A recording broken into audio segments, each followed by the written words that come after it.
Welcome to the Extra Mile podcast for bar exam takers. There are no traffic jams along the extra mile when you're studying for your bar exam. And now your hosts, Jackson Mummy and Megan Saya from Celebration Bar Review.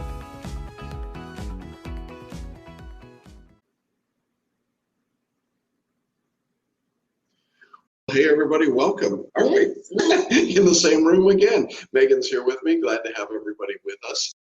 We are a week until the bar exam. That is hard to believe. I never thought we'd get here, but here we are, and we are glad you're with us. We're going to be taking some time today to answer your questions. We're also going to have a little pep talk at the end. We want to make sure that we're giving you enough time to get your studies in. So we're going to be pretty efficient today, right? Yeah, I think the first question is, I wanted to ask if there's a file or video that talks about the possible essay subjects being tested for July 2021. Yes, there is. I did those on July 10th. So they are in your video playlist for every state. So if you go to your state course and go to videos, the very first video there will be a July 2021 preview video. And again, I think we've got some other questions about these preview videos coming up, but you'll see them there. They're about 30 minutes in length, and it will cover your state exam. I will say there's nothing to preview for the multi-state. Nothing changed. We didn't update it. So if you want to see the multi-state preview, it's from a couple years ago because literally nothing's changed, but it's in the multi-state module. Great. Yeah, another question about the preview videos. Someone said they wanted to watch your older preview videos in order to see how accurate they were so that I can focus more on those and not spend so much time on the rest. Oh, sure. That's what they say. We just want to see how. I don't know. Most of them were pretty accurate. I did pretty good the last couple of years. Now, I have to say the whole fall thing was crazy. But really, that's not a good use of your time right now. Figuring out if I am accurate or inaccurate, who cares? The real point is you should not be basing your study on what's in that video. You should be basing your study right now on what is the most difficult, hardest subjects for you. Where can you get the most points in the 6 days that we have remaining? And that means going to your least comfortable subjects and working there. Even if I have said, you know what, that subject's not going to be on the exam, that's still where you should spend your time. I think it's the most important way to be studying right now, not based on what I'm doing. So we've removed those old videos, removed them after every exam, not because I'm worried about people checking up on my accuracy, but because it's just not useful for you. Definitely. All right. I had a question in the chat box. For the OPEs, if we're getting higher than a 60, does that mean we will pass? And this person did several of them. And they wanted to know if that means that if we're getting higher than a 60, does that mean we'll pass? Out of 100 questions, it depends on the jurisdiction. It's a good sign for sure. I talked about that and what those benchmarks should be. But here's how you would calculate it yourself. Take your score on those first 100 questions and multiply it by 2. So in this case, it was 60 correct. Mm-hmm. Take that 60, multiply by 2, it's 120. Now you'd have to add a scale to that, and typically you'd add about a 15-point bump to that score. So the 120 will now jump to a 135. Now you have to compare that to your state's exam. A 135 is passing in a lot of jurisdictions, but not every jurisdiction. So if you're in California, where you need a 139, that's the number you're shooting for. That's at least the goal. In Florida, your goal is 136. In New York, it's 133, and 135 in Georgia and Texas. So just to give you some random numbers. The other thing, though, that I would point out about these numbers is that they are benchmarks. They are not absolutes. We see people who score far below that number in practice who pass the bar exam. And we also see people who score above the number and fail the exam. It's a good way for you to get a sense of where you are, but don't feel like, oh, I've got it in the bag, I don't have to do anything, or I'm never going to make it, I'm not getting a big enough score or high enough score. Basically use those questions to help you learn. I'm going to say it again. Go to the things that you didn't do well on that exam and drill down there. That's where you're going to gain points and use it that way. But if your scores are consistently coming in at 60 or better, you should be feeling pretty good about how you're doing. That's a good benchmark number in my view.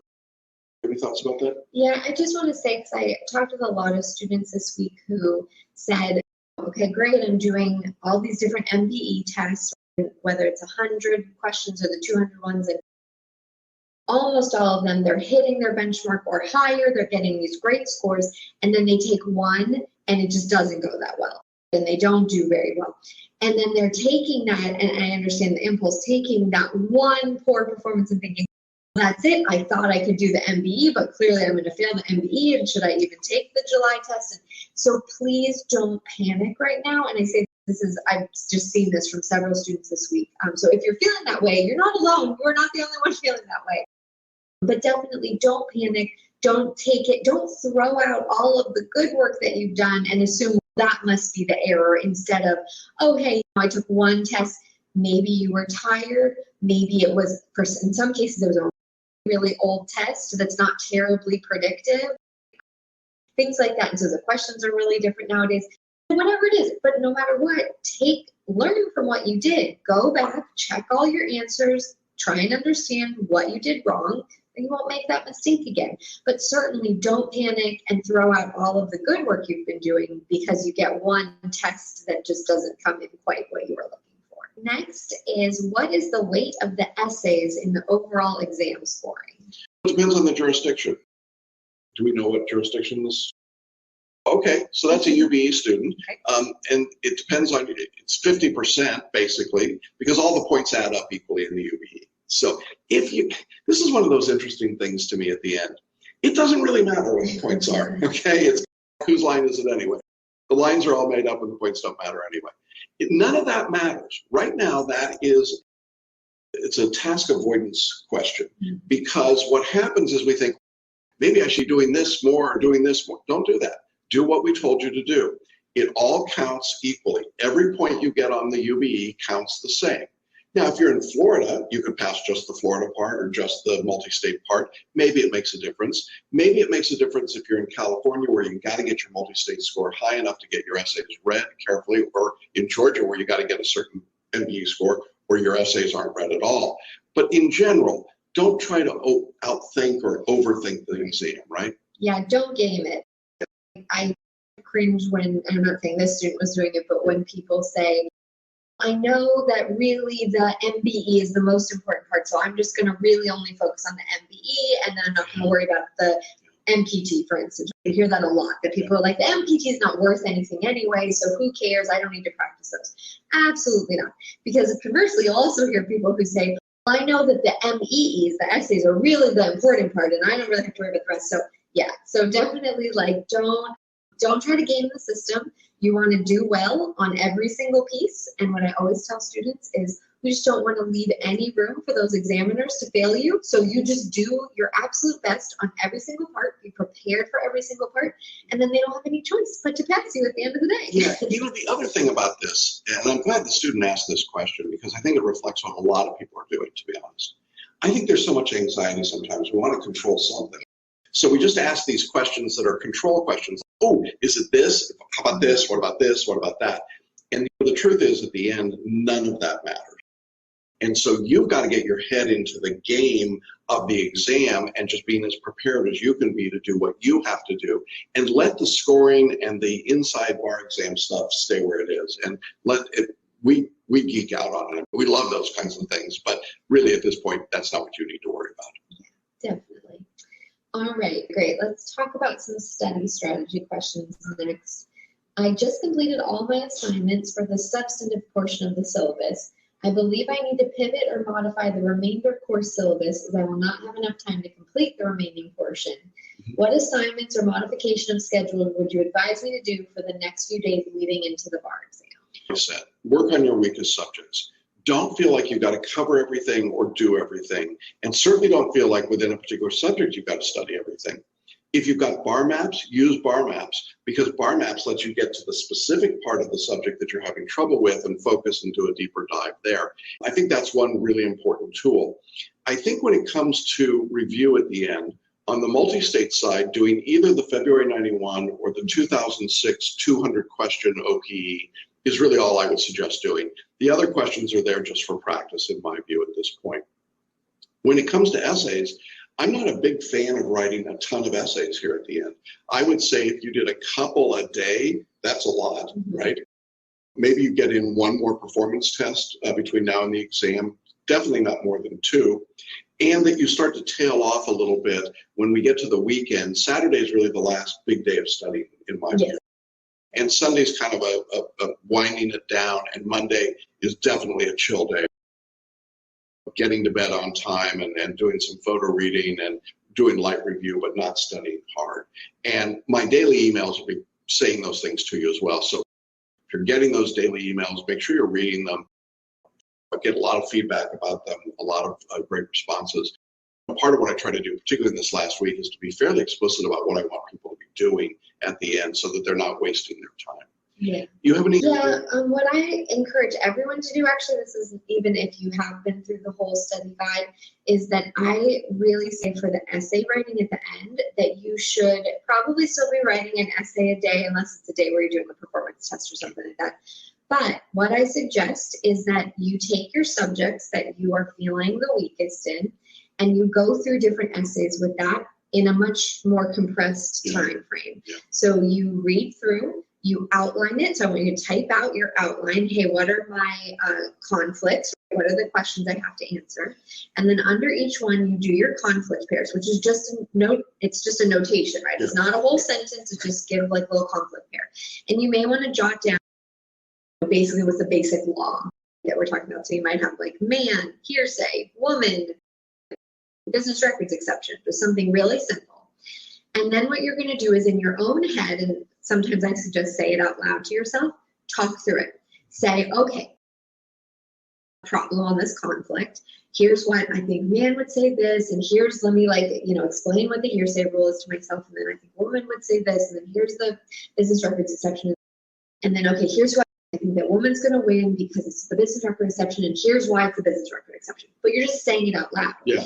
So then you go through an essay in like less than 10 minutes, and then you spend time checking it and seeing, okay, did I understand? Did I catch all of the conflicts? Did I understand what the conflicts really were? Did I catch the law that the examiners were looking for me to be talking about on this problem? Do I understand the law? And if not, let me go back into the outline. Let me do a little bit of a deeper dive.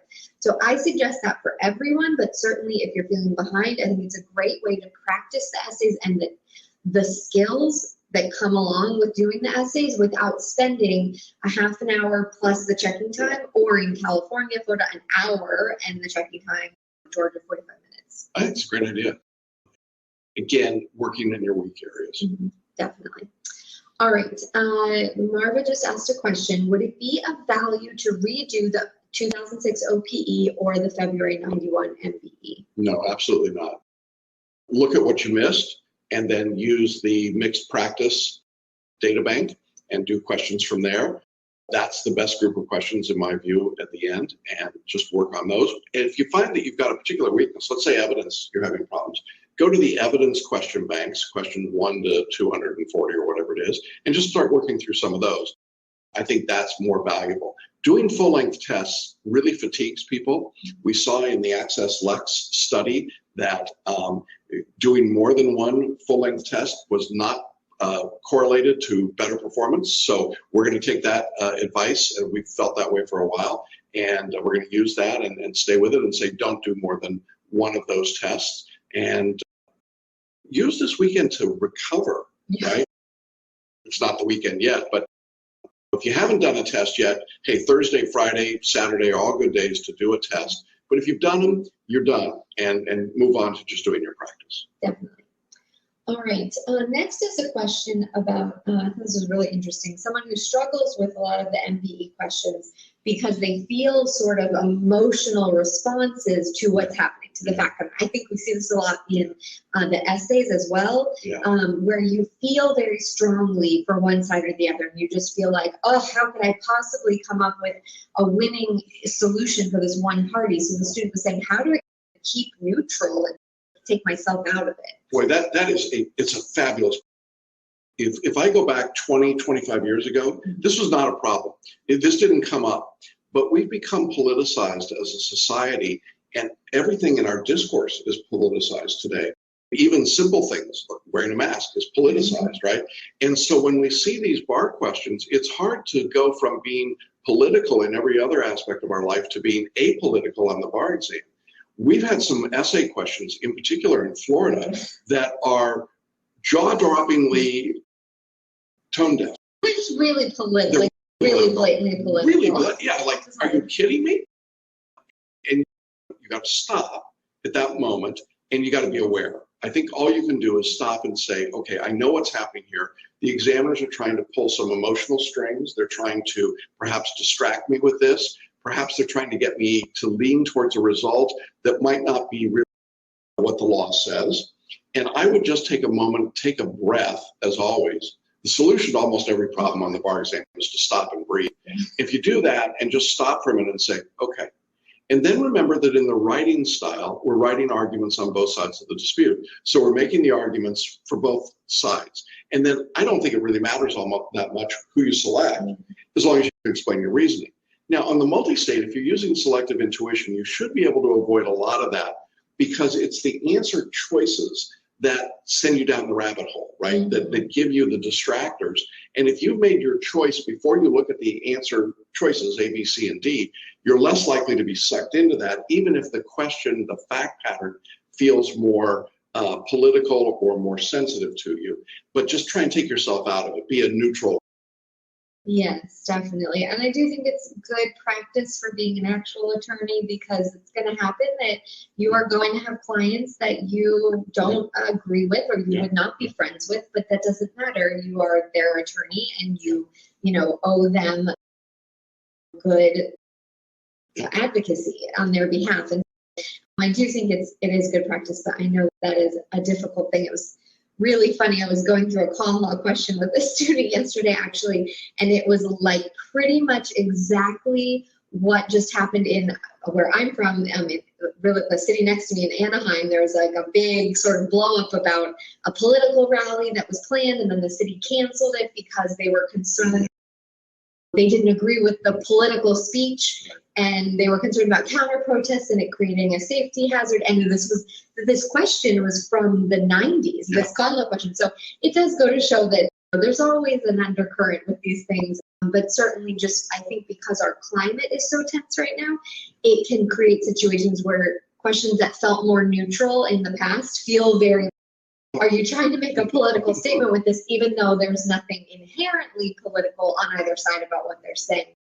Yeah, it is a funny thing that I'm sure as you guys have practiced, you've come across questions where you were like, was this written in 2020? Because it feels very much of the moment. We're going to talk at the end about what I call the 4 agreements, and I'll talk about that specifically.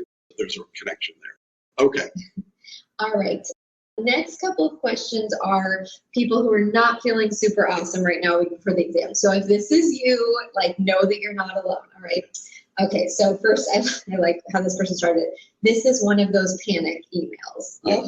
Good to know, good to have self-awareness. Yeah. For the past 2 weeks, I've been reviewing my 3 weakest subjects. Good job. I've done all the practice questions for all the subjects. Yeah. This week, I've been doing more practice essays in non-MBE subjects. Okay. I haven't done a practice exam yet and was wondering if I should. So let's stop there and answer that first. Yeah, I think it's useful to do one practice exam. I just think to give you the reassurance that you're okay if you are. And there's enough runway right now that if you do one of those tests and you find that you've got some weak areas, this isn't going to be you're not going to be weak across 7 subjects. You're going to be weak in some specific areas. Then go ahead and do the deep dive in those specific areas, and then you can feel better and go on to the other things. So that's my answer is yes, do a practice test for sure. Yeah. And then their other part is that they do feel more prepared and confident right now than they did before they took it the last time, but they don't want to overextend this week. So how can they avoid that? Yeah, I think what happens is make a really strong push Wednesday, Thursday, Friday of this week. If you've got 8 hours of study time available, do 8 hours, right? 3, 3, and 2. If you don't, cut it back appropriately. But make a big push and then start scaling back Saturday and Sunday and taking some self-care, taking some time. I highly recommend Peter Rabbit too. I will avoid giving you the. If they don't have kids, they have no idea what you're talking about. Right. It's a great stupid movie, right? So anyway, find your own stupid movie. Whatever, right? But do something that's a little bit of self-care for yourself. But don't try to push harder. I think that's the point, is that so often we think more work at the end is going to be beneficial when in fact it's counterintuitive. Less work at the end and saving yourself for the exam is actually better. Definitely. All right, there's a couple of questions in the chat box I want to turn to. Okay. At what point do you start studying after the July exam, depending on how you feel at 5:05 p.m. Eastern Standard on 7/28? Okay. We're going to talk about that. But in general, I think what happens is you take a little bit of time to decompress, right? That post-mortem moment is tough. And I'm going to create, I have what I call 10-minute, which I will be doing right after the exam. You can schedule and do a 10-minute debrief with me. And it's actually good to just get it out of your system, to flush it out. Because your family doesn't want to hear every minute detail about, can you believe that con law essay? And can you, like, and oh my goodness, I don't think I gave the right standard. And they'll nod and smile politely. But so take a little bit of time. I think that at least a few weeks before you dive back in. Now, I will say, we do not cut off your course access. So if you are crazy enough to want to jump right in at 5:05, you could. We're not ever trying to control that for you. But we think in general, you want to just back off of that a little bit. And of course, coming into this week, that's terrible thinking. Do not be thinking about, oh good, I'll start studying again on Thursday night. No, don't do that. Yeah, you definitely want to go in right now feeling like I'm going to take it and I'm going to feel awesome about it. Yeah. And I also want to caution people to not catastrophize because I know I feel like I tell this story every time, but I think it's really important that I will never forget getting on the elevator at the hotel after I finished the California bar and standing in that elevator with a bunch of guys who were talking about one of the essays and just listing off the 13 different things that they put into the essay and I'm gonna talk about this and that and that, and having almost a panic attack because I was like thinking in my head, I don't know these guys, I'm thinking in my head, I didn't talk about those things, I didn't see like that, what are they talking about? So honestly, let yourself get caught up in thinking that the way your friend who took the bar took it is exactly the way that you needed to or you didn't pass. I have no idea if any of those guys passed or not. And I have no idea if they were just blustering or not. Probably blustering a little bit. Make sure, that's why I say talk to Jackson, because you don't want to go and talk to other friends who took the bar necessarily. You don't want to talk to people who just don't really know anything about the bar. It's good to talk to somebody who has a little bit of a perspective on it for you. And then another question in the chat, could you remind us where to find the video or file containing the tips for MBE answer selecting? So for example, when you're not sure if two answers are identical, but for one element, is it likely one of those is the answer, etc.? Yeah, it's the Selective Intuition video, and it's in your Multistate module. Under the videos, you'll see Selective Intuition and how to use your intuition for multiple choice. There's also a paid webinar called PhotoReading for the MBE that gets into that a bit as well. And then I sent out an email to our students this week where I had a brief excerpt of a student call that we did where a student went through and did Selective Intuition. And to her surprise, it all worked. And that's a very cool little short 10-minute video. I will say I've been doing that exercise with students over the last couple of weeks. I did one last night with a student who did 3 questions in a row, had been telling me that she just couldn't get the answer. And she used the process. I walked her through it and she got all 3. And she was like, oh my gosh, what is this? Yeah, that's where you'll find it. And of course, if you're totally lost, you can always send June an email and she'll help you find it as well. Yes, definitely. All right, and then this is a question that I have heard this from a few people this week. So again, I just like to let people know, like, you're not alone if you're feeling this way, because there's multiple people saying this. Take solace in that everything's going to be okay. Whatever you're going through, it's not unique, and we're here for you. All right, so this student said, I'm feeling terrible. I just finished the February 91 exam. My score was 100 out of 200. I don't know what to do. Yeah. I'll tell you what breaks my heart about it is not the score. The student finished by saying, I'm so sorry. Sorry for what? Yeah. Sorry that you are making an effort to do something that's so difficult and so big and so challenging, and that you have nothing to be sorry for. You just take that number, and it's just a number, as you said earlier, and you start working on the things you missed, and everything that you can fix is a point that you're going to gain.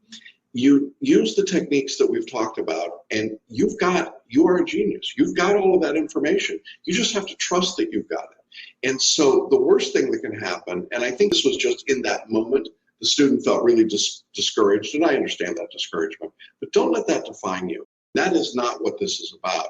You just keep working, you keep getting better, you keep getting after it. I've had students who have been with me for off and on more than 20 years before they passed, but they passed. And I've had students who have had every conceivable challenge thrown into their life, and they passed. It doesn't happen always in your time and your way. And I'm not saying that this student won't pass. They could very well pass. But it's too early to give up and to throw in the towel. And if you're watching, stay with us till the very end here. I've got a video that I think is going to help you. All right. With that, let's move into kind of this final week. We have 6 days to go. What is it that you want people to be focused on, to be feeling and thinking as they're going into this last week? Yeah, so much of what we've said is not new. We've been talking about all these things all along, about working on your weaknesses, about believing in yourself, about recognizing your inner genius.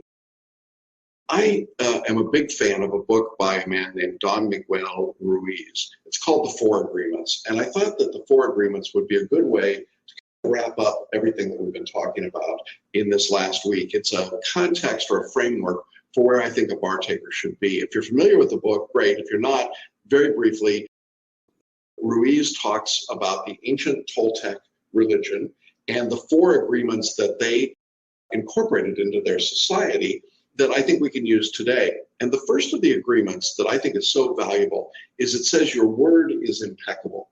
I don't know, is impeccable is a weird word, isn't it? Does it mean perfect? It means without sin. And essentially what he's saying is your word matters. The words that you use right now matter. When you say I'm a failure, or I'm sorry, or I can't do it, or I'm not good enough, or the test is too hard, you are calling into existence that part of the universe. And I think that makes a difference. I think the language we use is important. I know when you're talking to your kids, you're affirming them, aren't you? Mm-hmm. You're telling them, you're great, you can do this, keep trying, don't give up. I think for a bar taker at this point, you need to be very careful with your words over this next week. It is easy to get discouraged. Don't do that. Be positive about what you're doing. Recognize how far you've come. Are you doing better today than when you started the course? I would say yes. Either. So you've done better. You've learned. You graduated law school. Maybe you practiced law in another country. All of those things make you a better person. And so for that, your words should be of gratitude. They should be, I'm excited that I get to go show what I've learned and I can prove what I can do. It's my chance to be my very best. So that's the first agreement, make your word impeccable. The second agreement is it's not about you. Don't make it personal. When we were talking about those bar questions, right? Sometimes it feels so personal. What are they doing? What are they asking? This has got to be something to attack me right now. They know this is a hot button for me. It is not. The bar examiners don't know you. They don't care about you one way or the other. It is not personal. They are not trying to keep you individually out of the bar exam. I know it feels that way sometimes. And if you're in a state like Florida with their character and fitness, oh my gosh, it feels personal. But it is not personal, I assure you. And don't make it personal. If things go not according to plan on Tuesday and Wednesday because of tech, or you're traveling and you're at the test site or whatever it might be, things don't go well, or the proctors seem to be hassling you, it is not personal. Don't personalize it. Let it go. Brush it off. I've been yelled at by some fairly significant Supreme Court judges. And it feels personal, but don't do it. It's not personal. It's just the position and it's the circumstance. So don't personalize anything this week. If people around your family make comments, or I'll be glad when you stop studying, don't take that personally. They're just reacting to their world. They miss you. They want you back in their world. It'll all be done in a week. Don't personalize it. Have you noticed how many fights happened in families this last weekend, right? Yeah. A lot of people are on the live wire right now. Like you're just a little, exactly. So just not take things like, oh gosh, everybody's out to get me. You're fine. So second agreement is don't make it personal. The third agreement I love, don't make assumptions. Oh my gosh, this last week, people make so many assumptions. They make assumptions about the technology and then they get surprised, right? Oh, I assumed that everything would be fine with Exemplifier, that they wouldn't update their software. Or you should assume, if you're going to make an assumption, make the assumption that they're going to change something. But you should be absolutely clear that to not make any assumptions. Be literal about things. Look at the results. Look at the rules. Don't assume you have a ticket to the bar exam. Make sure you've got it. Don't assume your hotel has internet. Confirm it, right? Don't assume that everybody's going to be leaving you alone on test day. Make sure they've got someplace to go, right? Do those things. Don't make assumptions. So this weekend's a good time to eliminate your assumptions, right? Don't assume that you've got everything ready to go. Make sure it's all there. Don't assume anything at this point. And I think that's just a good, solid piece, right? So easy one.